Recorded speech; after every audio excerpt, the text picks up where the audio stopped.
All right, how's everybody doing? So today I want to talk about the concept of zone focusing because in some recent videos I have been featuring some cameras which do not have any focusing aids other than zone focusing marks or hyperfocal marks, if you will. So the concept of zone focusing or hyperfocal focusing is based on the concept of depth of field. If you're getting into photography, I'm sure you've heard of it. Just to review, the aperture of a lens is marked in F numbers, and these numbers called F numbers.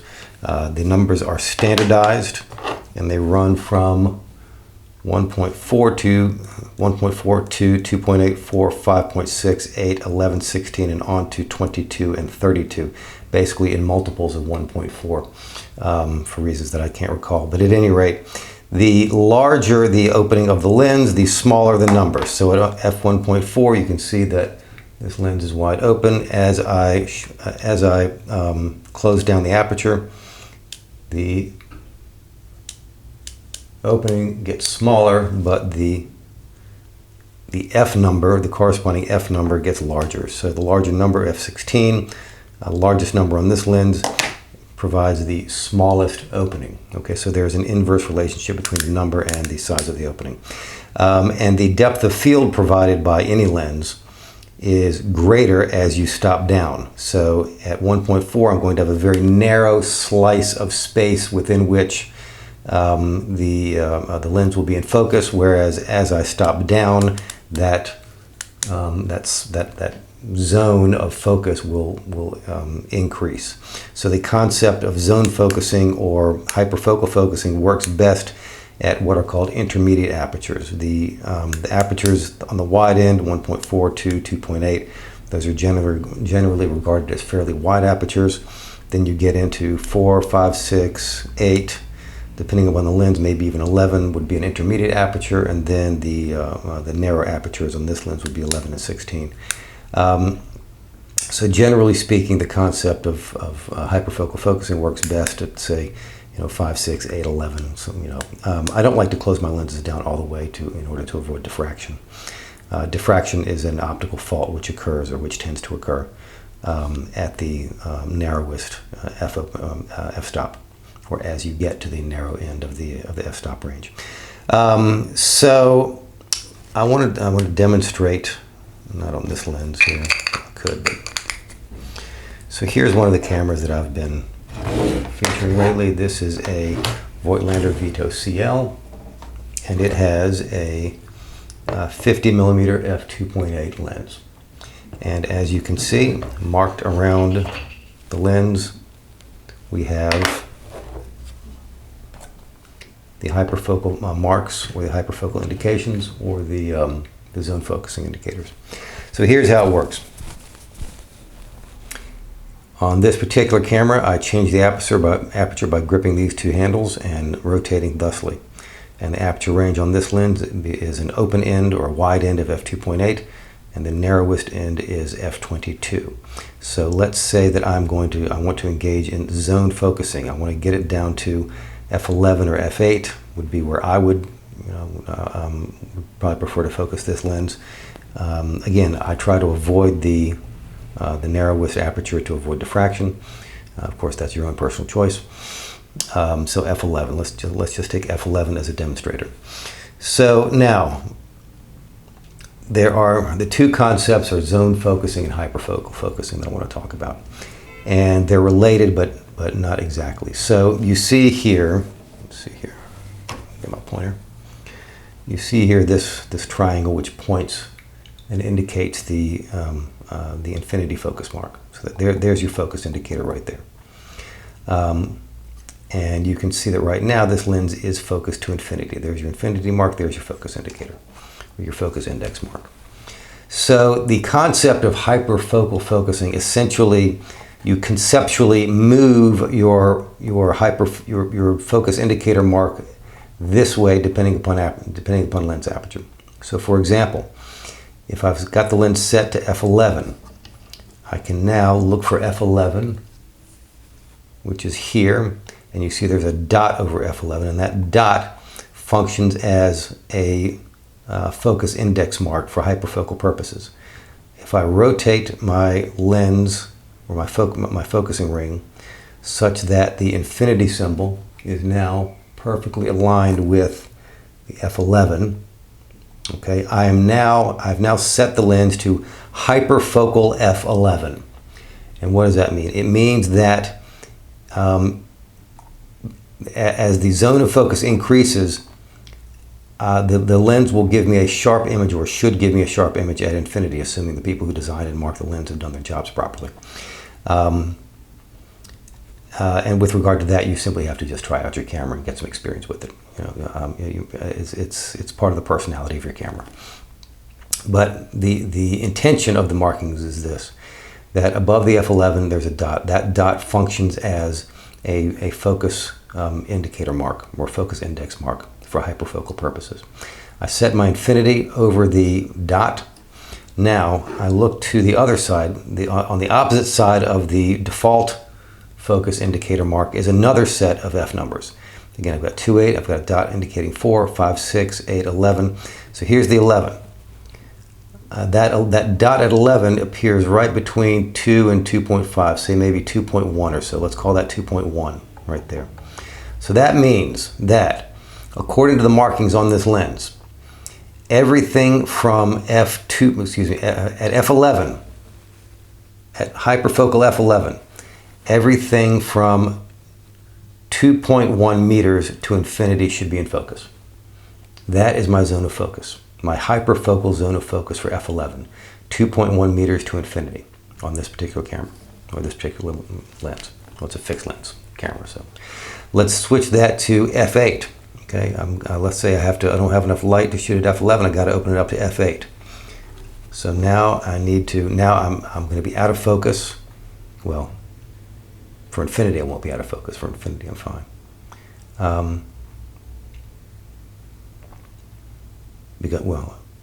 No, that's not true. I'm sorry. That's not correct. For infinity, I'm not fine. I need to bring it back in. So here, f11, I'm going to rotate the infinity symbol so it's over the index mark for f8. And I now look to the left of the default index mark, f8, there's a little dot, and it's right aligned almost perfectly with 3. So now everything from 3 meters to infinity should be in focus. That's the concept. That's the concept of hyperfocal focusing. Zone focusing is related. Zone focusing requires that you estimate the distance to subject. Okay, so for example, let's take f8 as an example. Let's say that my distance to subject is, I'm looking at something, I'm like, it looks like it's about 2 meters away. Okay, so I set my lens to focus at 2 meters because that's my guess. Well, at f8, that gives me a zone of, on this side, it looks like it's going to give me right about, what'd you say, 1.5, roughly? 1.5 meters. Over to, here's f8, there's a dot to 3 meters. So everything from 1.5 meters to 3 meters should be in focus. So that's my zone of, essentially my zone of error. I have that much leeway to make a mistake with my focus at 1.5 to 3 meters. If I'm photographing something and I eyeball it and I say, well, that looks like it's about 2 meters away. So what if I'm not 100% confident in my ability to measure? After all, what if I'm off by a meter? What if I'm not good? I don't really consistently estimate 2 to 3 meters, because that's going to be a difference. Let's set it to 3 meters. But 3 meters, then my zone of error is on this side 2 meters, and over here. Let's see, f8, not quite 7 meters. Let's say maybe 6.5 meters. So 2 meters to about 6.5 meters. That's my zone of focus. Is that good enough? Well, if you're not sure, you can do something with focus that we commonly do with exposure. You can bracket. You can bracket your focus if you're not entirely certain exactly what is what the proper focusing is. I mean, let's say I look at something and I say, well, that thing over there, it can't possibly be any farther away than 5 meters. I'm not great at guessing, but there's no way that thing is farther away than 5 meters, right? So it's like, so there's my 5 meters. That's my maximum distance. There's no way that thing is farther than 5 meters. And I've got my lens set at f8. So I take my 5 meters, I stick it over f8, and I now look on the other side of f8, and I see that I've got the other side is indicating, what is that? That's about maybe 1.9, 1.8. So now I've got a zone of, say, 1.9 meters to 5 meters. Roughly 2 to 5 meters. A little better than 2 to 5 meters. So again, I'm looking at something. I want to make sure that it's in focus, and I say to myself, well, there's no way that thing is farther than 5 meters. So fine, set your 5 meters at this side over here. As long as it's no closer than 1.9 meters, you should be fine. It should be in focus. That's zone focusing, and that's how you do it on these cameras here. On some of these consumer cameras, actually not on quite a few of these consumer cameras, which rely upon zone focusing, you'll see pictograms. Here's a Kodak Retinette, which I've been talking about on the channel, and you will see these. Well, let's flip it this way. You'll see these pictograms. And the pictogram typically is a mountain, a group of people, and one person. And so the mountain is telling you that for landscapes you can hyperfocal it here, or you can set the lens for here. For photographing a group of people, you set here, and for photographing one. This is basically useless information. It's not. This is how manufacturers of the period were trying to make their products user-friendly without having to explain what I'm explaining right now. In reality, or what I would do is, if I were setting, if you're photographing a group of people and you know that, they're probably 5 meters away, or they're no more than 5 meters away, and I'm shooting at f8. So here again, I put my 5 meter mark. Here's my 5 meters. I set it over f8, and at this lens, that's going to give me about 1.8, 1.9 meters to 5 meters is going to be my zone of focus. And is that good enough to shoot a group of people? Well, it depends on how close they are, but yeah, probably. So that's how the zone focusing and the hyperfocal focusing works. And these are some of the older consumer viewfinder cameras that I've been featuring on the channel lately. But you can do the same thing with an SLR. Okay, so here is here's a Nikkor 28 f3.5. And I just chose it because the hyperfocal marks are clearly visible and nicely spaced. The problem with Nikon lenses is that they used color coding. These are a color coding system, and because these lenses are 30, 40, 50 years old, a lot of those colors have faded. But not on this one. This is a nice one. So, for example, here we have brown and brown for f22, blue for f16, yellow for f11, pink for f8, f5.6 is in white, so that's skipped, that's not indicated, and then f3.5 is in green, and that corresponds to that stripe right there. Again, if I want to, if for whatever reason I want a hyperfocal, on SLRs you might do this if you're shooting action. If you're shooting something that's moving around, and you know that it's moving within a certain range, like say kids playing in a sandbox or something like that, and again, let's just take 5 meters, and the kids are they're no more than 5 meters away, and I'm shooting at, let's say I'm shooting at f11. So f11, that's yellow. There's the yellow mark. Kids are no more than 5 meters away. So 5 meters at f11 over here. And I go to the yellow mark over here. That's going to give me about 1 meter. So at f11, I have a zone of focus between 1 meter and 5 meters if I set the lens like this. Likewise, you can, for hyperfocal focusing, hyperfocal. Here's hyperfocal f22. There's the brown mark for f22. Set my infinity symbol over that. That gives me a zone of focus of nearly 0.6, or not quite 0.6 meters to infinity at f22. Likewise at let's say at f16. Move the infinity mark back over here. That's hyperfocal f16, and that gives me everything within 0.8 of a meter to infinity at f16 is going to be in focus. And again, let's say I want to shoot something, and it's fairly close up, and I'm at f8, and I know that it's no more than 2 meters away.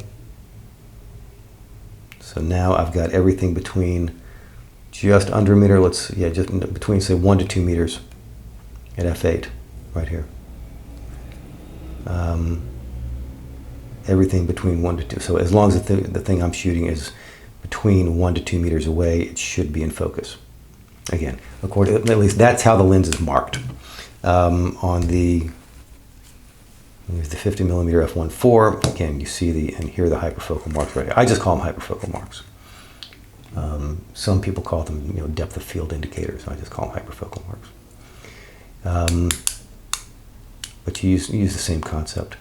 For example, here f8 is red. That one's red. So let's say for hyperfocal at f8, that gives me everything from 5 meters to infinity. Okay.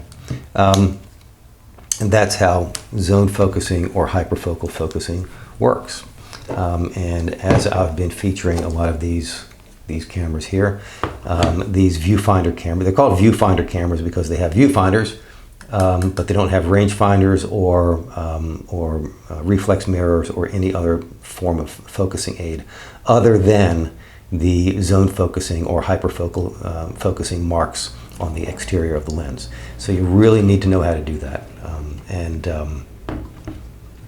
again, on this particular camera, you've got, see that red circle, and then there's a red triangle, and then there's a red dot. And these are discussed in the owner's manual, and they say things like, well, if you're shooting a group of people, use this, and if you're shooting a portrait, then use the direct, But again, I mean, I hate to call them idiot marks because I don't mean to be demeaning to people who just aren't photographers, but that's kind of what they are. And if you understand the concept, then you understand that, then you understand what it is you need to do and how to set the lens, as long as you can ballpark the distance of the thing being photographed.